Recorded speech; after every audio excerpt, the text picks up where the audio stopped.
बिलोली या ठिकाणी एका टेंट हाऊसमध्ये 8 फूट लांबीचा आणि तब्बल 10 किलो वजनाचा अजगर आढळून आला।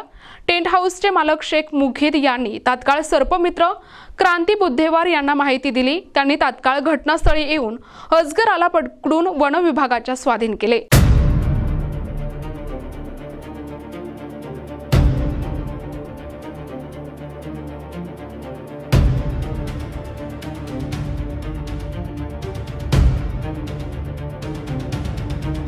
साधा साप जरी दिसला तरी अनेकांची गाळण उडते, परंतु नांदेड हैदराबाद रोडवरील बिलोली येथील टेंट हाऊस मध्ये शनिवारी दुपारी 2 वाजण्याच्या सुमारास हा अजगर आढळून आला। टेंट हाऊसच्या मागील बाजूस काटेरी झुडपे आणि जंगलाचा भाग असल्यामुळे हा अजगर तिथे आला असावा। 2 दिवसांपूर्वी हाच अजगर नांदेड हैदराबाद महामार्गावर असल्याचे एका दुचाकीस्वाराने सांगितले।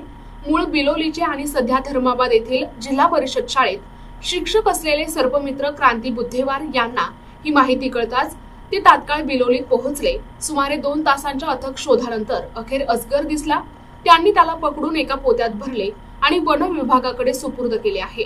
अजगर पकडल्यामुळे टेंट हाऊसच्या मालकाने सुटकेचा निश्वास सोडला। यावेळी अजगर पाहण्यासाठी शहर आणि ग्रामीण भागातून मोठी गर्दी जमली होती। सर्पमित्र बुद्धेवार यांनी अजगराला मारल्यास 25,000 रुपयांचा दंड आणि 2 वर्षांच्या शिक्षेची तरतूद असल्याचे सांगितले। तसेच अशा प्रकारे कुठलेही वन्य प्राणी आढळल्यास त्यांना संपर्क साधण्याचे आवाहन देखील त्यांनी केले आहे। आज आपण स्टार मंडप डेकोरेशन बिलोली येथे या दुकानामध्ये साप निघालेला असा मला कॉल आलेला होता। सकाळीच कॉल आल्यानंतर मी त्यांना सांगितलं की लक्ष ठेवून राहा त्याच्यावरती। आल्यानंतर आम्ही जेव्हा दुकानाची पाहणी केली तेव्हा त्याच्यामध्ये भारतीय अजगर म्हणजेच इंडियन रॉक पायथॉन हा साप आढळला, जो की 7 ते 8 फीट लांबीचा आहे। आणि ह्या सापाला भारतीय वन्यजीव संरक्षण कायदा 1972चा सुरक्षा पुरवलेली आहे। हा शेड्यूल 1 मध्ये आहे। जे सुरक्षा वाघाला किंवा मोराला भेटते तीच सुरक्षा ह्या सापाला आहे। त्याच्यामुळे अशीच जेव्हा दुर्मिळ साप निघतात तेव्हा न मारता सर्पमित्राला बोलून त्याची सुटका करा, असं मी बिलोलीवासियांना आवाहन करतो। परत जर साप निघाला तर कॉल करा 7588 42 73 35 या नंबरवरती। माझं नाव आहे क्रांती बुद्धेवार, धर्माबाद येथे शिक्षक आहे, परंतु तुमच्या सेवेमध्ये नेहमी हजर आहे।